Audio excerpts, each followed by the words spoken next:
Good evening. These are your BYU-Idaho Radio evening headlines for Wednesday, April 29th, 2026. Thanks for listening. I'm Noah Allen. President Henry B. Eyring, the first counselor in the first presidency of the Church of Jesus Christ of Latter-day Saints, will dedicate the Lindon, Utah temple on Sunday. A single dedicatory session will be held at 11 a.m. and will be broadcast to 2 meeting houses within the temple district. The 80,000 square foot, 3-story building will be the church's 216th operating temple in the world, and will be the church's 25th house of the Lord in Utah. The temple was announced on October 4th, 2020 by President Russell M. Nelson, and ground was broken about a year and a half later.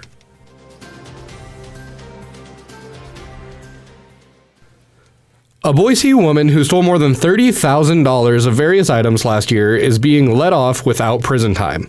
32-year-old Chyann Janes was reported to local police by a Garden City man for stealing more than $30,000 worth of items from the bedroom of his late wife, who was a hospice patient. The Idaho Statesman reports that officers found the missing pieces at a local pawn shop and learned that Janes had sold them. They also discovered a ring that belonged to another patient.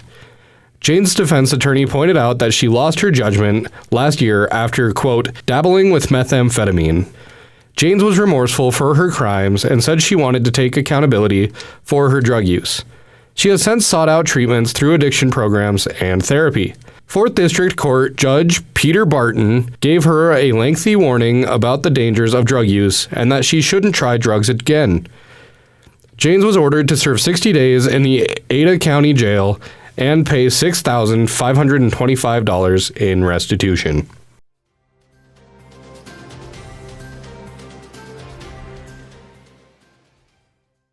Heart disease is the leading cause of death in the United States, and the American Heart Association and the American College of Cardiology are providing new advice on managing your cholesterol levels. The Public News Service reports health professionals say what makes high cholesterol so dangerous is that many people in Wyoming and across the U.S. don't realize they have it.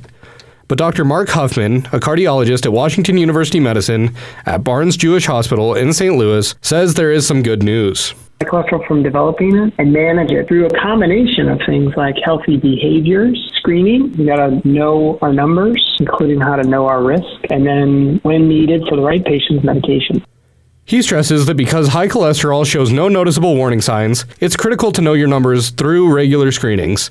The new guidelines also emphasize early intervention to reduce the long-term risk of heart attack and stroke.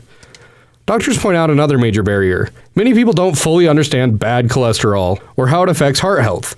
They say one of the biggest takeaways from the updated guidance is that people now have more tools to assess their risk. Dr. Huffman adds that another key preventative measure against bad cholesterol is healthy eating, though he acknowledges that can be challenging with so many unhealthy options available. So you have to be unusual and unusually healthy oftentimes and avoiding many things that are widely available to be able to have a healthy cholesterol level. The recommendations also include additional testing options and newer treatments, giving patients and doctors more ways to personalize care.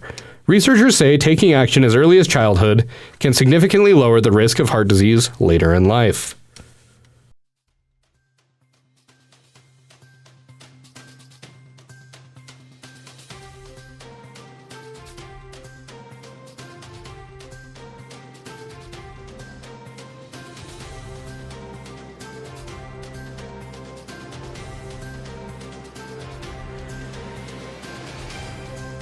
These have been your BYU-Idaho Radio evening headlines for April 29th, 2026.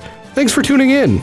More news, interviews, and great content are available on our podcast feed. Search for BYU-Idaho Radio on your favorite podcast apps. We're on YouTube, Spotify, Apple Music, and more. For BYU-Idaho Radio, I'm Noah Allen.